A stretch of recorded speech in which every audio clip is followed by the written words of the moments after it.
আমি আবার বলছি, এদেশে ভাড়াটিয়া থাকবো না, ভাড়াটিয়া হিসেবে থাকবো না। এই জমিনের মালিকানা সূত্রে এদেশে বসবাস করি। এই জমিনকে আল্লাহর জন্য মুক্ত করেই ছাড়বো ইনশাআল্লাহ। আল্লাহর দিনের বিজয়, সেটাই হবে আমাদের পরম প্রতিশোধ। এবং আমাদের যারা আমাদেরকে শত্রু ভেবে আমাদেরকে নিঃশেষ করার চেষ্টা করেছে, অপমান করার চেষ্টা করেছে, আমরা তাদেরকে সম্মানিত করে প্রতিশোধ নেব। আমরা তাদেরকে আদর্শের সোনালী পথে বরণ করে নেওয়ার মধ্য দিয়েই আমরা ইনশাআল্লাহ আমাদের আদর্শের বিজয়ের প্রতিশোধ গ্রহণ করব। আল্লাহ রাব্বুল আলামিন আমাদেরকে সে তৌফিক দান করুন। আমিন। সকলে উপলব্ধি করতে পারতেছেন যে আমার প্রতিটা কথাই এখন এটা অনেক বেশি পরিমাপ করা হচ্ছে, দেখা হচ্ছে যে আমি কি বলি।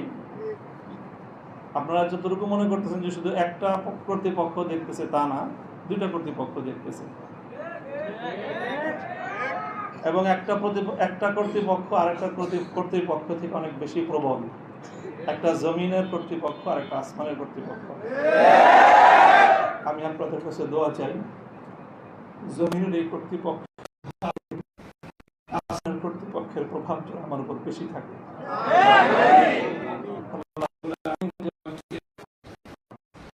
গোলাম হিসাবে তার নিকটেই যেন আমার মাথাকে অবনত রাখেন।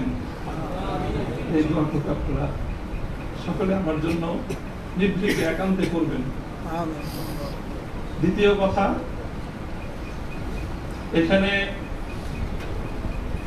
আমার জন্য অনেক কথা বলা হয়েছে, আমাকে উৎসাহিত করার জন্য এটাই বলা হয়েছে। উৎসাহিত করার জন্য কিছু প্রশংসামূলক বাক্য আলোচনা করা হয়েছে। শাইখুল হাদিস আল্লামা আজিজুল হক রাহমাতুল্লাহি আলাইহির শানে আমরা এই কথাগুলো বলতাম। সময়ের এতটা অল্প ব্যবধানেই সেই কথাগুলো যে আমার সন্তানেরা যারা বলেছে, আমি সন্তানই বলবো, ছাত্ররা তোমাদের কাছে মুফতি সাইদ হয়তো অনেক বড় শিক্ষক হতে পারে, আমার কাছে ওই সাইদই। তারা আমাদের সন্তান, তারাও আমাদের সম্পর্কে সেই কথাগুলো বলেছে। শাইখুল হাদিস রাহমাতুল্লাহি আলাইহি বলতেন যে এই কথাগুলোকে প্রশংসামূলক কথা নয়, বরং আমি কালিমাত দুআইয়া, দোয়ার বাণী হিসেবে, দোয়ার কথা হিসেবে আমি বরণ করে নিলাম। আল্লাহ পাক আমার সন্তানদের, আমার সহকর্মীদের, তাদের এই কথাগুলোকে যেন আল্লাহ আমার হকে, আমার ক্ষেত্রে দোয়া হিসেবে আল্লাহ কবুল করেন। আমিন। এই কথার মধ্যে একটা কথা এসেছে, সেটা হলো প্রতি ফোঁটা জুলুমের প্রতিশোধ গ্রহণ করার কথা। আমি এই কথাটা একদিকে প্রত্যাখ্যানও করি, আবার আরেকদিকে সমর্থন করি। প্রত্যাখ্যান করি এইভাবে যে এটা যাদের আদর্শ অনুসরণে আমাদের এই জুলুমকে বরণ করা, আমাদের এই কারাভোগ, আমাদের এই কারাবরণ, আমরা এই শব্দগুলি বেশি বলি। কি বললাম? কারাভোগ, কারাবরণ। কারা নির্যাতন তো বলবো যত কম বলা যায়। কারা নির্যাতন নয়, আসলে তো এটা কারাবরণ। আমরা তো জেনে বুঝেই এই পথে পা বাড়িয়েছি। কেউ যদি মনে করে থাকে যে আমরা জানি না, তাহলে এটা তাদের মিস ইনফরমেশন। আমরা জানি আমাদের এই পথে চলতে গেলে এই পথটা কুসুমাস্তীর্ণ নয়। এই পথে লাল গালিচা থাকে, কখনো কখনো প্রতীকী অর্থে লাল গালিচা থাকে। তবে সেই লাল গালিচার লালিমাটা যতটা না গালিচা রং দিয়ে লাল হয়, তার চেয়ে বেশি লাল হয় ভাইয়ের শাহাদাতের রক্তের মাধ্যমে। শাহাদাতের রক্তের নজরানা দিয়েই আমরা সেই পথে ইনশাআল্লাহ পৌঁছবো, যে পথে শাপলা চত্বরের ভাইয়েরা শাহাদাতের রক্ত দিয়েছে, যে পথে আমার হাটহাজারীর সন্তানেরা শাহাদাতের রক্ত দিয়েছেন, যে পথে আমার বিবাড়িয়ার ব্রাহ্মণ শহীদ বাড়িয়ার বীর শহীদানেরা যে পথে আত্মত্যাগ স্বীকার করেছেন, আমরা তাদের সে পথকে ভুলবো না। তাদের সেই শাহাদাতকে আমরা কোনো সময় সেই শাহাদাত অস্বীকার করার কোনো প্রবণতাকে এক মুহূর্তের জন্য বরদাস্ত করব না। শহীদ হয়েছে আমার ভাই, সরি বলেন, বাংলায় না বলতে চান দুঃখিত, দুঃখিত যদি বলতে না আছেন, আপনাদের প্রিয় ভাষা ইংলিশেই বলেন, তবে কি বলেন? সরি বলেন। সে রক্তকে অস্বীকার করার চেষ্টা করবেন না। শাহাদাতের শহীদের রক্তের সঙ্গে গাদ্দারি করার মতো সেই বেঈমান কারি মাদ্রাসায় জন্ম। কাজেই যে কথা বলতেছিলাম, যেটা কারা বরণ আমাদের, কারণ নির্যাতন তো অনেক পরের কথা। আল্লাহ পাক রব্বুল আলামিন কারা এই কষ্ট থেকে আমাদের সকলকে হেফাজত করেন। আমিন। প্রতিশোধের যে কথাটা, সেটা আমরা তো পয়গম্বর আলাইহিস সালামের অনুসারী। নবী ইউসুফ আলাইহিস সালামের সেই বাণী, লা তাসরিবা আলাইকুমুল ইয়াউম, গতকালকে আমি বলেছি, আজও বলছি, আমরা কোনো প্রতিশোধ গ্রহণ করি নাই, করতে চাই না। করার প্রবণতা কখনো যদি আমাদের মন থেকে উদ্গত হয়, সেটা হলো ইন্নামা যালিকা মিন্নী ওয়া মিনাশ শাইতান। শয়তানের প্ররোচনায় কখনো হয়তো আমরা ব্যক্তিগত আক্রোশে প্রতিশোধের কথা বলে থাকতে পারি, কিন্তু আমরা প্রতিশোধ পরায়ণ নই। এটা মূল কথা।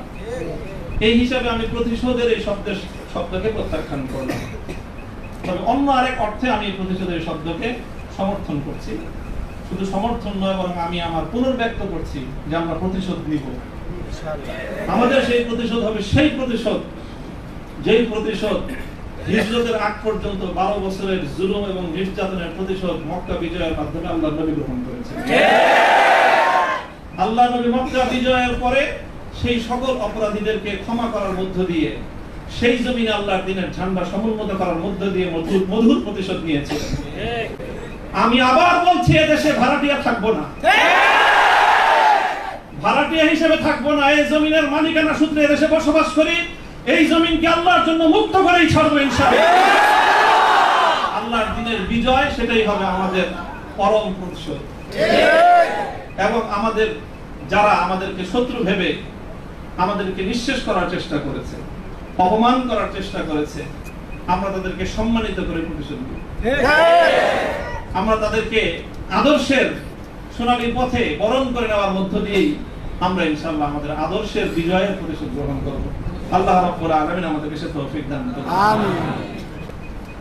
আরেকটা কথা বলা হয়েছে, অনেকের কথার মধ্যে আসছে যে একটা ভবনের আলোচনা। এই ভবনটার গুরুত্ব একসময় আমার কাছেও খুব ছিল, 3 বছর আগেও খুব ছিল। যখন শুনলাম যে ভবনটা চলে যাচ্ছে, আমি তখন সর্বপ্রথম দুইটা সালাতুল হাজাত করে দোয়া করেছিলাম যে আল্লাহ যেন খায়রের ফয়সালা করেন। আর এরপরে এখন আমার অনুভূতিটা হলো যে এরকম ভবন না থাকাই ভালো। না থাকা ভালো কেন? দাস্তারে না দারে মে মা গামে পেয়েছে না দারে মা হেয়েছে না দারে মে গামে হেয়েছে না দারে। এইরকম ভবন টবন থাকলে এগুলোকে রক্ষা করার জন্য ডানে বামে অনেক কিছু তাকানোর প্রয়োজন হয়। ভবনও নাই, রক্ষা করার জন্য কার পায়ের কাছে তেল মারার দরকার। আজ এখানে মাদ্রাসা, কালকে ইনশাআল্লাহ শাইখুল হাদিসের সন্তান মাহমুদুল হক সাহেব যদি নদীর পারে যে বসেন, ইনশাআল্লাহ এই কেরানীগঞ্জের ওই একেবারে ধুলের চরে বা কোন রুটের চর, কোন চরের মধ্যে এর চেয়ে বড় মাদ্রাসা হবে। প্রয়োজন নাই ভবনের, প্রয়োজন নাই মাদ্রাসার স্থাপন কোন সম্পত্তি। ওই পুরাতন যুগে ফিরে যেতে হবে আমাদের। স্থায়ীভাবে আমি এই কথা বলতেছি। এই বিশাল বিশাল আলিশান ইমারত সাজায়, আর সেই ইমারতের মধ্যে সুন্দর সুন্দর আরামদায়ক বিলাসী রুম সাজায়, সেখানে বিলাসী এলেম চর্চা। আমি এই কথাটা আমার কাছে খুব মনে পড়ছে, বিলাসী এলেম চর্চা। আজকে আমাদেরকে এই বিলাসী এলেম চর্চায় পেয়ে বসেছে। বিলাসী এলেম চর্চার পথ বাদ দিয়ে আমাদের আকাবের এবং আসলাফদের মতো সেই খেজুর গাছের তলায়, বট গাছের নিচে সালাদ চাটার উপর বসে আমাদেরকে আল্লাহ ও তাআলার রাসূলের তালিম দেওয়ার সেই সবক গ্রহণ করতে হবে। তাহলে ইনশাআল্লাহ আমরা বাতিলের তত্ত্বে তাউসকে উল্টে দিয়ে সেখানে আমরা কালেমার ঝান্ডা সমুন্নত করতে পারব। মোল্লা মুহাম্মদ ওমর রাহিমাহুল্লাহ তাআলা, তিনি সারা পৃথিবীর সুপার পাওয়ারের সাথে টক্কর দিয়েছিলেন। আমাদের বাংলাদেশের মধ্যে কোনো গণভবন আর সংসদ ভবন, বঙ্গভবন কিছুই ছিল না। কান্দাহারের ছোট্ট একটা ঘরের মধ্যে ভাঙ্গা খাটের উপরে বসে টক্কর দিয়ে দিলেন তো সুপার পাওয়ারের সাথে। সারা দুনিয়া মনে করলো যে বেকুবের দল। 20 বছর পর আল্লাহ দেখায় দিলেন তারাই বিজয়ী দল। তবে একটা দুঃখ আমার, আমি এই গোটা প্রসঙ্গের সঙ্গে যারা যারা সম্পৃক্ত অধিকাংশই আমার সম্মানিত, অনেকে আমার মুহতারাম উস্তাদ, শুধু উস্তাদ না, অনেকে এমন আছেন যারা উস্তাদ মুকাওবিব, অর্থাৎ আমি আমার মতো করে শাইখুল হাদিস রহমাতুল্লাহ আলাইহি আমাকে যাদের তত্ত্বাবধানে গড়ে তোলার চেষ্টা করেছেন, শুধু আমাকে না, আমার ভাইদেরকেও, মাহফুজ সাহেব হুজুর এবং আমরা দুইজন বিশেষ করে, ওনারা অনেকে এখানে আছেন। কাজে তাদের প্রতি কোনো ধরনের অসম্মান হয়, অমর্যাদা হয়, সেই কথা আমি বলবো না। কখনো ভুলে বলে থাকলে সেটার জন্য আমি নিঃস্বার্থ ক্ষমা প্রার্থনা এখনো করছি, যে কোনো সময় করব, যে কোনো ভাবে করতে হয় করব। তবে একটা কথা, দুঃখের কথা, হৃদয়ে রক্তক্ষরণের একটা কথা, সেটা যদি আমার বাবার দ্বারা সেই ভুলটা হতো আমি বলতাম, সেই ভুলটা যদি এখন আমার অভিভাবক মাহফুজ সাহেব যদি সেই ভুল করেন সেটাও আমি বলবো। সেই ভুল যদি আমিও করি, আমাকেও যেন আল্লাহ পাক সেই ভুলটা অনুভূতি দান করেন। সেটা হলো যখন এদেশে মূর্তির বিষয় নিয়ে বিতর্ক তৈরি হলো, ভাস্কর্য নামে জাতীয় পর্যায়ে মূর্তি তৈরি হবে কি হবে না এই বিষয়ে যখন বিতর্ক, তখন আপনারা সেই বিতর্কের মঞ্চে ডিজিটাল ছবি তোলাটা কতটা বড় অপরাধ, কতটা বড় অন্যায়, কত বড় গুনাহ, সেই মাসলা নিয়ে আসলেন। দুঃখটা এই জায়গায়, আপনারা সেই মাসলা উত্থাপন করে তখন এই মূর্তি এবং ভাস্কর্যকে প্রকারান্তরে বৈধতা দেওয়ার চেষ্টা করেছেন। আপনারা বোঝানোর চেষ্টা করেছেন যে আজকের একটা ছাত্র ফেসবুকে তার ছবি আপলোড করা যতটুকু বড় অপরাধ, বাংলাদেশের স্বাধীনতার স্থপতি এবং মরহুম বঙ্গবন্ধু শেখ মুজিবুর রহমান সাহেবের 60 ফুট লম্বা ভাস্কর্য নামক মূর্তি স্থাপন করা সমান অপরাধ। এটা বোঝানোর চেষ্টা করেছেন আপনারা। ব্যাপারটা কি এক? এটাই হলো দুঃখ যে এই কাজটা সামনে করেন না আপনারা যদি ভাস্কর্যের বিরোধিতা করতে ভয় পান, তাহলে আমি আপনাকে দোষারোপ করব না। তবে ভাস্কর্য নামক এই সকল শিরকি সংস্কৃতির বিরুদ্ধে যারা কথা বলবে, তাদের প্রতিপক্ষ হয়ে মাঠে গিয়ে এই ধরনের বিতর্কিত মাসলা উত্থাপন করে জালিমের এবং যারা মূর্তি পূজারীদের দোষর, তাদের অবস্থানকে সংহত করবেন। আমি জানি না, যদি বুঝে করে থাকেন, গফরাল্লাহু লাকুম, আল্লাহ আপনাদেরকে মাফ করুন। আপনারা যদি বুঝে শুনে করে থাকেন, আখাফু আলাইকুমুশ শিরক,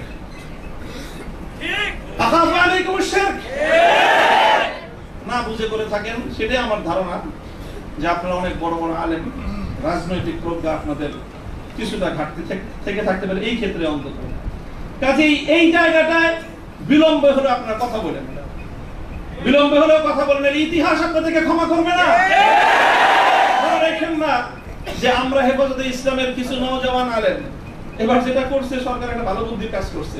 আগের অতীত থেকে তারা শিক্ষা নিছে। শাইখুল হাদিসের মতো, মুফতি আমিনী সাহেবদের মতো বৃদ্ধ মানুষদেরকে মানে তারা আটকায় জাতির কাছে তারা একটা বিশেষ মানে বড় ধরনের একটা মানে আসামির কাঠ গড়ায় দাঁড়ায় গেছিল।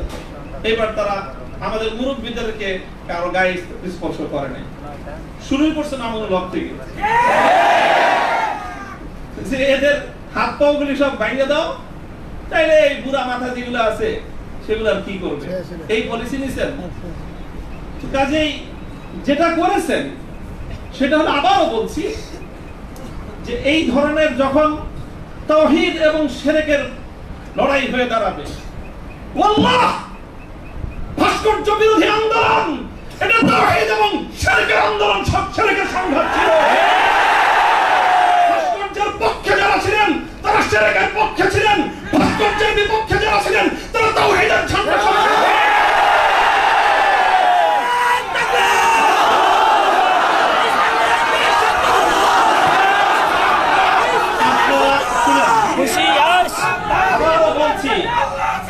ভাস্কর্যের পক্ষ বিপক্ষের এই লড়াইকে একজন মরহুম মুসলিম নেতা, মরহুম বঙ্গবন্ধু শেখ মুজিবুর রহমান সাহেবের ব্যক্তিত্বকে মাঝখানে এনে বিষয়টাকে ভিন্ন রং দেওয়ার চেষ্টা করা হয়েছিল। আমরা তখনও বলেছি, আজও বলি, ভবিষ্যতেও বলবো, ভাস্কর্য এটা বঙ্গবন্ধু শেখ মুজিবুর রহমান সাহেবের, শহীদ প্রেসিডেন্ট জিয়াউর রহমান সাহেবের, সেটার আমরা কোনো পার্থক্য করি না। আমি এই কথাও বলেছি, ভাস্কর্য যদি স্বয়ং আমাদের মুসলিম জাতির পিতা খলিল ইব্রাহিম আলাইহিস সালামের হয়, তাহলে সেই ভাস্কর্যের সাথে কি আচরণ করতে হয় মুহাম্মদুর রাসূলুল্লাহ শিখিয়ে দিয়ে গেছেন। আল্লাহ রাসূল সাল্লাল্লাহু আলাইহি ওয়াসাল্লাম মক্কা বিজয়ের দিন বাইতুল্লাহ থেকে যে মূর্তিগুলো বের করেছিলেন, যে ভাস্কর্যগুলো বের করেছিলেন, তার মধ্যে তো একটা ছিল ইব্রাহিম আলাইহিস সালামের মূর্তি। কি বলেছিলেন? কাতালাহুমুল্লাহ, আল্লাহ পাক এই মক্কাবাসীদেরকে ধ্বংস করুক, তারা খলিল ইব্রাহিম আলাইহিস সালামের মূর্তি তৈরি করেছে। আমাদের কথা আপনাদের পছন্দ হলো না, আমি বললাম যে ভাস্কর্য বানায়েন না, এটা বানালে বঙ্গবন্ধু যদি মুসলিম হয়ে মারা গিয়ে থাকেন কবরে তার শাস্তি হবে। তো আপনারা মনে করেন আমরা বঙ্গবন্ধুর বিরুদ্ধে বললাম, আসলে বলি নাই বিরুদ্ধে। তিনি যদি, আবারও বলছি, যদি আল্লাহ তাকে ঈমানের সাথে খাতেমা দিয়ে থাকেন, আমি জানি না তার কি অবস্থায় মৃত্যু হয়েছে, সেটা কেউ বলতে পারবে না, তাহলে তার ভাস্কর্য, তার মূর্তি তৈরি করাটা এটা তার সঙ্গে চরম বিশ্বাসঘাতকতা। সর্বশেষ কথা হলো এই, খলিল ইব্রাহিম আলাইহিস সালাতু ওয়াস সালামকে যখন এই মূর্তি বিরোধী আন্দোলনের, মূর্তি বিরোধী কার্যক্রমের পরিণামে নমরুদ কি করেছিল? অগ্নিকুণ্ডে নিক্ষেপ করেছিল। এটা সবাই জানি আমরা। কিন্তু অগ্নিকুণ্ডে নিক্ষেপ করাটা এটা নমরুদের প্রধান শাস্তি ছিল না। নমরুদ ইব্রাহিম আলাইহিস সালাম থেকে যে প্রতিশোধটা গ্রহণ করেছিল সেটা কিন্তু প্রধান এটা ছিল না যে নাকি কি করেছে, আগুনে নিক্ষেপ করেছে। আরে খলিল ইব্রাহিমকে আগুনে নিক্ষেপ করে আর কি প্রতিশোধ নেবে? যে বেটা তার প্রাণাধিক প্রিয় সুপুত্রকে আল্লাহর জন্য হাসি মুখে কোরবানি করতে চায়, তার নিজের জীবনের দাম তার কাছে আর কতটুকু, তার কি মারবে আর কি জ্বালাবে? সবচেয়ে বড় যে জঘন্য কাজটা নমরুদ করেছিল সেটা হলো ইব্রাহিম আলাইহিস সালাতু ওয়াস সালামকে অগ্নিকুণ্ডে নিক্ষেপ করার আগে ওনাকে বিবস্ত্র করে ফেলেছিল। ওনার সারা শরীর থেকে কাপড় খুলে ফেলেছিল, বাংলায় বুঝেন নাই, উলঙ্গ করেছিল। আল্লাহ পাক রব্বুল আলামিন ইব্রাহিম আলাইহিস সালামকে একজন একটা পুরস্কার দিলেন। সেই পুরস্কারটা আল্লাহর নবী বলেছেন, আউয়ালু মান ইউকসা ইয়াউমাল কিয়ামাতি ইব্রাহিম খলিলুল্লাহ। ও ইব্রাহিম, মূর্তির বিরুদ্ধে বিরুদ্ধাচরণ করার কারণে মূর্তি পূজারীরা তোমার শরীর থেকে সম্মানের আবরুর কাপড় খুলে নিয়েছে। কিয়ামতের দিন যখন সমস্ত মানুষ বিবস্ত্র থাকবে, সর্বপ্রথম আমি তুমি ইব্রাহিম খলিলকে কাপড় পরায়ে সমস্ত মানুষের সামনে সম্মানিত করব। আমার কেন জানি মনে হয়েছে আমি একজন অপরাধী, অনেক অপরাধের শেষ নাই, আমার ভুল ত্রুটির কোনো শেষ নাই। ওই যে বললেন না আব্দুল বাসিদের 42টা মামলা, মামলার তো অভাব নাই, এই যে কোনো মামলায় ফাঁসি দিতে পারেন। ফাঁসি দিতে তারা অন্য কিছু লাগে না, আদালতে তারা এক মহিলা আইনজীবী বলে আরে বিচার করার জন্য এত কিছু লাগে নাকি আমাদের, এর চেয়ে কত হালকা সাক্ষ্য দিয়ে আমরা মানুষের বিচার করে ফেললাম। ওপেন আদালতে বলতেছে এই কথা, বিচার করার জন্য খুব কিছু লাগে না। হত্যা মামলা কতগুলো আছে আমার না, ছিনতাই মামলা আছে, পকেট চুরির মামলা আছে, চুরির মামলা আছে, সব মামলাই তো আছে। যে কোনো মামলা দিয়ে ফাঁসি দিয়ে দিতে পারেন। আপনারা চেষ্টা করেছেন বিবস্ত্র করতে চেষ্টা করেছেন, তবে একটা জিনিস ভালো করেছেন, আপনারা যেই কেসটাকে বিবস্ত্র করার জন্য বেছে নিয়েছেন সেই কেসটা ছিল খুব দুর্বল। আগামী 50 বছরের জন্য ওলামায়ে কেরামের বিরুদ্ধে এই ষড়যন্ত্রের দুয়ার রুদ্ধ হয়ে গেছে। আপনারা যদি এই ধরনের ষড়যন্ত্র করতে থাকেন, জাতি আবার নতুন করে বলবে। এতদিন বলতো ইউসুফ আলাইহিস সালামের বিরুদ্ধে যে ষড়যন্ত্র করছে, মামুনুল হকের বিরুদ্ধে সেই ষড়যন্ত্র, সামনে বলবে মামুনুল হকের বিরুদ্ধে যে ষড়যন্ত্র হয়েছিল, আব্দুল্লাহর বিরুদ্ধে সেই ষড়যন্ত্র। আমি আপনাদের কাছে দোয়া চাই আল্লাহ রাব্বুল আলামিন যেন আমাকে এটার বিনিময়ে ইব্রাহিম আলাইহিস সালাতু ওয়াস সালামের সঙ্গী করে কিয়ামতের দিনে আমিন আমিন। আল্লাহ পাক রব্বুল আলামিন আপনাদের সকলকে জাযায়ে খায়র দান করুন। আর অনেক বড় কথা আছে যে আমার এই সম্পূর্ণ এই যে আমার বিরুদ্ধে এত কিছু, এত বড় অভিযোগ বা এতটা মানে নিষ্পেষণের শিকার আমি কেন হলাম, এই কারণটা এখন আমি বলবো না, তবে আপনাদের সকলকে বলবো বাবরি মসজিদের জন্য আপনারা দোয়া করবেন ইনশাআল্লাহ। ওয়া আখিরু দাওয়ানা আলহামদুলিল্লাহি রাব্বিল আলামিন।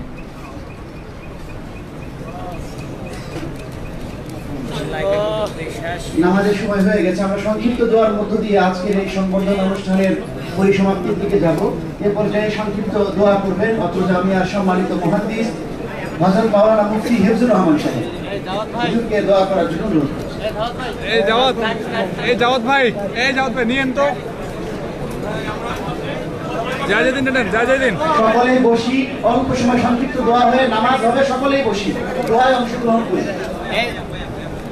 اللهم أيد الإسلام والمسلمين، اللهم انصر الإسلام والمسلمين، واخذل الكفرة والمبتدعة واليهود والنصارى والمنافقين والمرتدين، اللهم شتت شملهم، اللهم مزق جمعهم، اللهم دمر ديارهم، اللهم خرب بنيانهم، اللهم زلزل